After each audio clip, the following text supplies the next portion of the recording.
Shalom y bienvenidos a Vía Hafta Yisrael, una frase hebrea que significa amarás a Israel. Esperamos que se queden con nosotros, ya que nuestro maestro, el Dr. Baruch, nos compartirá una enseñanza expositiva de la Biblia. El Dr. Baruch es profesor titular del Instituto Zera Abraham, con sede en Israel. Aunque todos los cursos en el instituto se imparten en hebreo, el Dr. Baruch se complace en compartir esta enseñanza en inglés con doblaje al español. Para más información, visítenos en amarasaisrael.org o descargue nuestra aplicación móvil Mi Estudio Bíblico.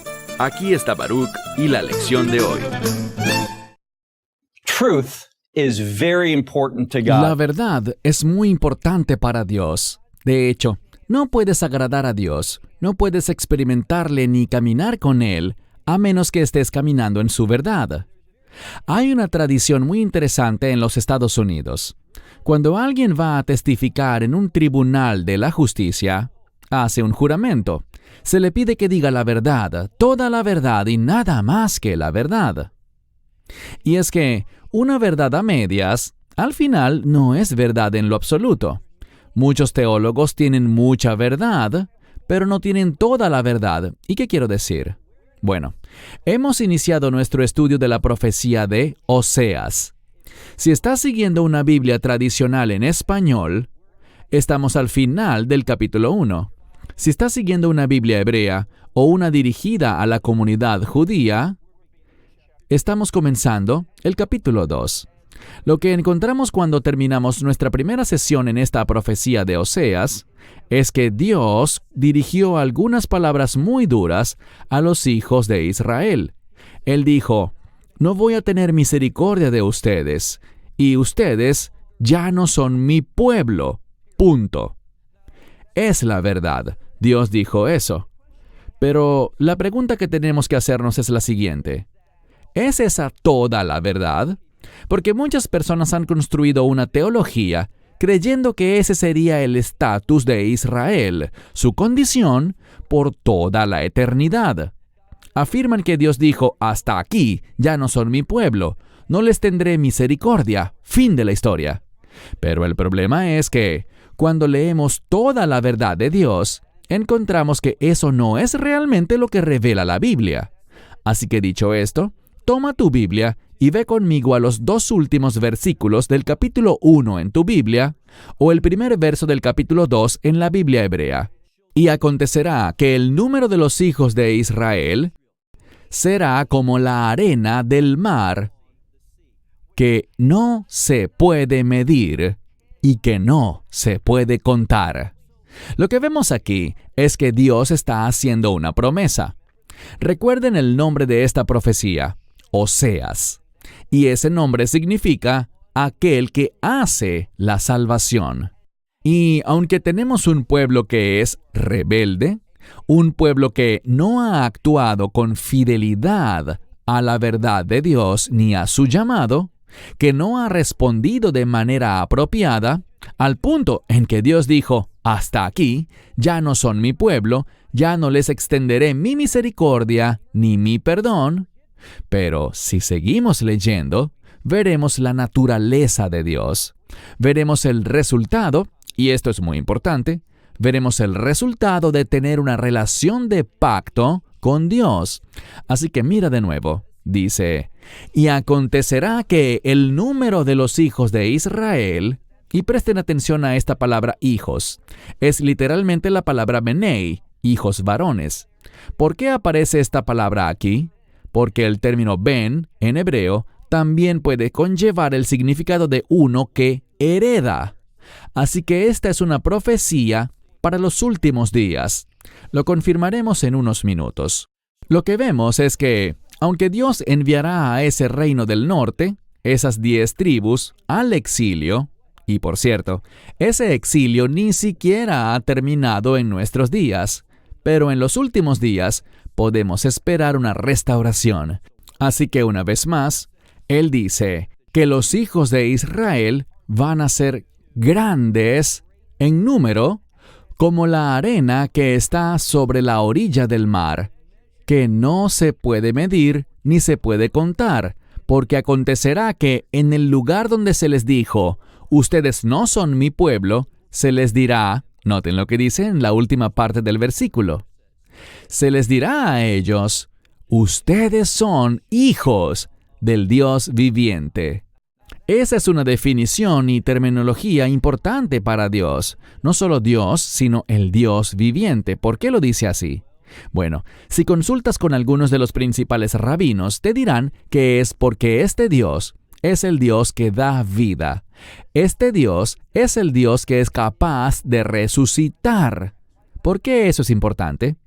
Porque uno está muerto, pero Dios puede darte vida. ¿Cuál es la base? ¿Cuál es la esperanza para que ocurra esa transición o ese cambio? Muy sencillo. Son las promesas de Dios. Estar en una relación de pacto con Él. Pasemos al último versículo del capítulo 1, que dice, y los hijos de Judá y los hijos de Israel serán reunidos. Muchas veces leemos esto y no entendemos las implicaciones proféticas que tiene este versículo. Por ejemplo, cuando vemos que los hijos de Israel están siendo reunidos junto a los hijos de Judá, eso nos da un contexto de los últimos días. ¿Por qué?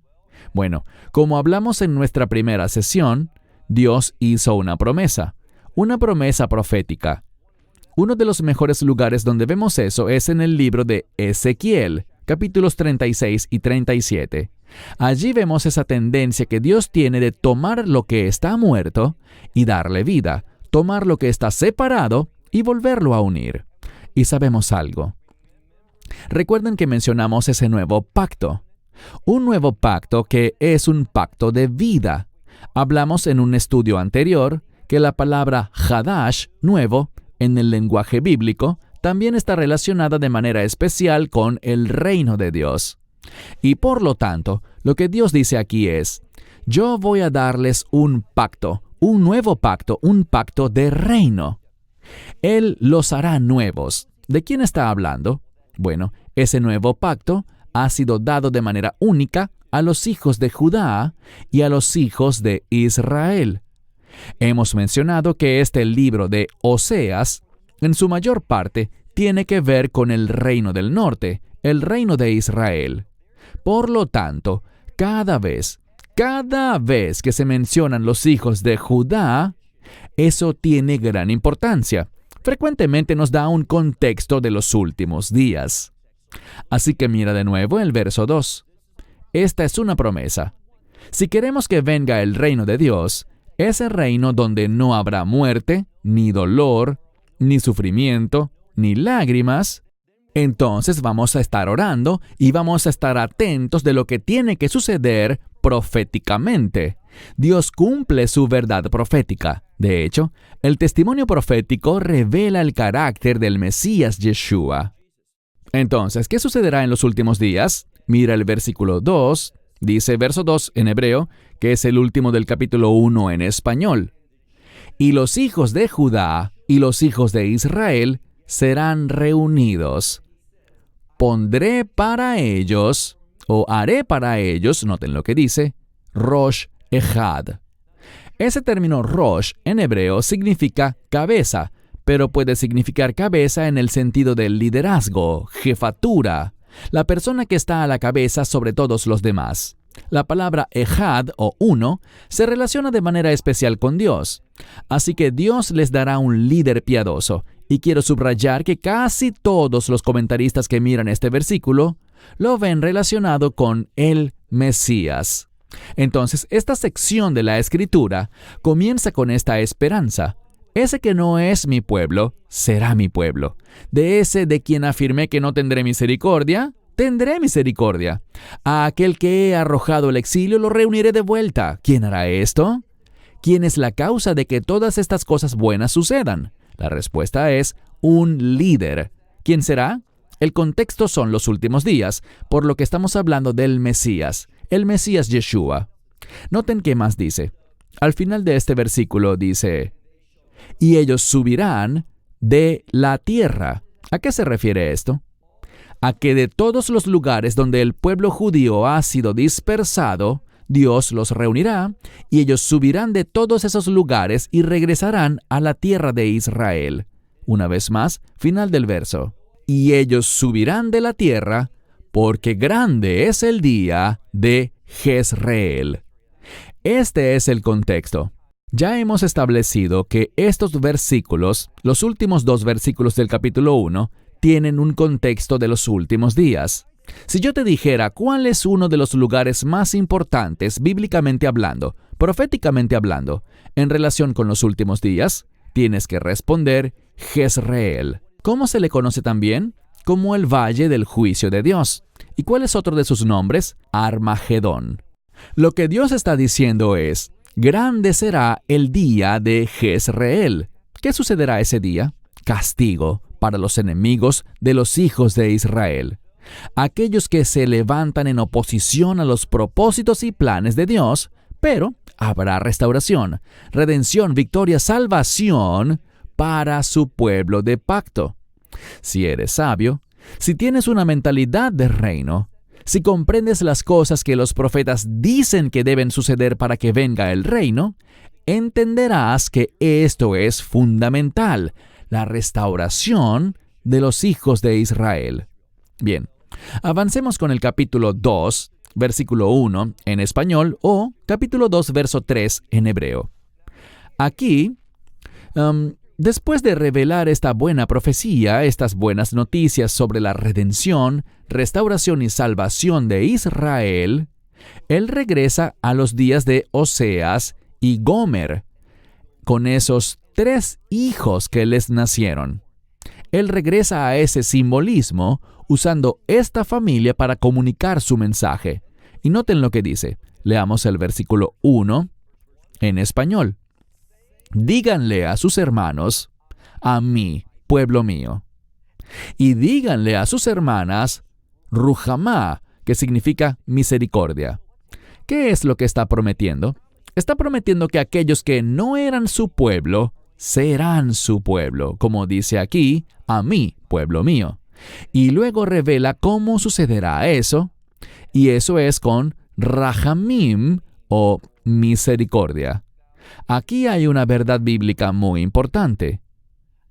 Hasta que no seas lo suficientemente sabio, lo diré de otro modo, hasta que no seas lo suficientemente humilde para entender tu necesidad de la misericordia de Dios, nada sucederá en tu vida que sea agradable para ti, que te eleve, que te transforme de verdad. No verás nada de eso porque todo comienza con la misericordia de Dios. Y solo pasará cuando entiendas tu posición delante de Dios. ¿Cuál posición? Desesperadamente necesitado de su misericordia. Él escribe aquí, y en el versículo 1 dice, voy a decirte misericordia, voy a llamarte mi pueblo. Esa es la verdad profética de Dios para ellos. Pero ¿cómo sucederá esto? Leamos ahora el verso 2. Él regresa a esta familia y dice en el versículo 1 lo siguiente. Díganle a sus hermanos, pueblo mío, y a sus hermanas misericordia. ¿Dónde comienza esto? ¿Cómo se vuelve realidad? Ahora sí leamos el versículo 2, donde dice, leemos aquí, contiendan con su madre, contiendan. Bien, aquí hay un principio muy importante. No puedes entender la profecía adecuadamente a menos que conozcas un término muy importante llamado Hador Habá, que significa la próxima generación. Grandes cosas sucederán, proféticamente, en la próxima generación. Quiero darles un ejemplo. Si lees Mateo y te fijas en la genealogía registrada por Mateo, lo que encontrarás es que esa genealogía está construida de una manera muy singular. Cuando comenzamos y vemos que hay 3 diferentes épocas de tiempo en esa genealogía, notamos que entre cada época hay 14 generaciones. ¿Por qué 14? Porque 14 es el número de una doble bendición. También es una referencia a las grandes bendiciones que serán parte del reino de Dios. Así que vemos desde el principio hasta el final de la primera época de tiempo, 14 generaciones. Desde el final de la primera hasta el final de la segunda, 14 generaciones. Y luego, cuando llegamos a los días del Mesías, también dice 14 generaciones. Pero si eres sabio y las cuentas adecuadamente, ¿sabes qué? No encuentras 14, solo encuentras 13. ¿Significa eso que Dios se equivocó? ¿Que su palabra no es confiable? Absolutamente no. Hay una generación faltante. ¿Cómo entienden eso los rabinos? Bueno, no es que ellos sean expertos en el Nuevo Testamento, pero si ellos te dieran su interpretación, te dirían que una generación faltante es la próxima generación. Verán, en el libro de Mateo, esa genealogía no solo habla de la esperanza del nacimiento del Mesías, sino que también habla del regreso del Mesías para establecer su reino. Y siempre debemos pensar que estamos apenas a una generación de distancia. ¿Cuál es esa generación? Nuestros hijos. Una de las verdades proféticas, las cuales encontramos en el libro de Malaquías, al final del libro, se relaciona con el ministerio profético de Elías. ¿Qué hará Elías? Él restaurará una generación con la siguiente. Eso quiere decir esto: Él volverá el corazón de los padres hacia los hijos y el corazón de los hijos hacia los padres. Así que se producirá la reunión de estas dos generaciones, y eso es exactamente lo que vemos en este segundo versículo del capítulo 2. Dice: contiendan con vuestra madre, contiendan. Debemos provocar un cambio. ¿Cómo es ese cambio? Mira lo que dice: porque ella no es mi mujer y yo no soy su marido. Entonces, lo que vemos aquí es que hay un problema en esta familia. Vemos que Oseas está diciendo: no te reconozco. Esa es la condición actual y se requiere un cambio. Vemos que será la próxima generación, esos hijos, quienes lo provocarán. En otras palabras, lo que veremos será una generación que conducirá al arrepentimiento de los hijos de Israel. No es algo que vendrá de los antepasados, ni tampoco vendrá de los ancianos, sino que saldrá de esa generación más joven, que traerá una renovación para los hijos de Israel. Sigamos leyendo. Dice que ella debe quitar su prostitución de delante de sí y su fornicación de entre sus pechos. Lo que estamos viendo aquí son ilustraciones que hablan de la idolatría. Así que aunque los términos digan fornicación o adulterio, entendamos que esto es un lenguaje profético para lo que se llama simplemente Avodá Zará en hebreo o idolatría. Dios está enojado y lo confirmaremos al avanzar más en nuestro estudio, porque los hijos de Israel están cayendo en una religión falsa, una práctica pagana de los pueblos vecinos. Sigamos adelante. Versículo 3. Porque la desvestiré completamente y la presentaré desnuda como en el día de su nacimiento. Siempre que en las Escrituras se hable de alguien que está sin ropa, el vestido es sinónimo de hechos, de buenas obras, de actos justos, hechos basados en la fe. Lo que comunica esta ilustración es que Israel es un pueblo desnudo, es decir, que no tiene buenas obras, que no están respondiendo en fe, que no están haciendo las cosas que Dios los ha llamado a hacer. Y Dios está diciendo: voy a exponerlos. Entonces dice: no sea que la despoje y la presente desnuda, como en el día en que nació, y la pondré, ¿dónde? En un, no te pierdas esta palabra, midbar. Midbar es la palabra hebrea para un desierto.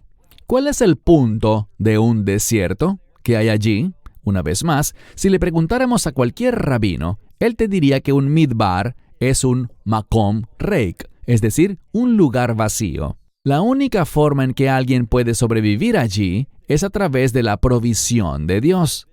Y eso es lo que Él trata de enseñarles. No es a través de la idolatría que encontrarás satisfacción. No es a través de una religión falsa que encontrarás que tus necesidades son satisfechas. No es a través del engaño que encontrarás la verdad del reino de Dios. Entonces Él quiere llevarlos a un desierto, a un punto donde se vean forzados a depender de Él. Y leemos, y la pondré en una tierra seca y la mataré de sed.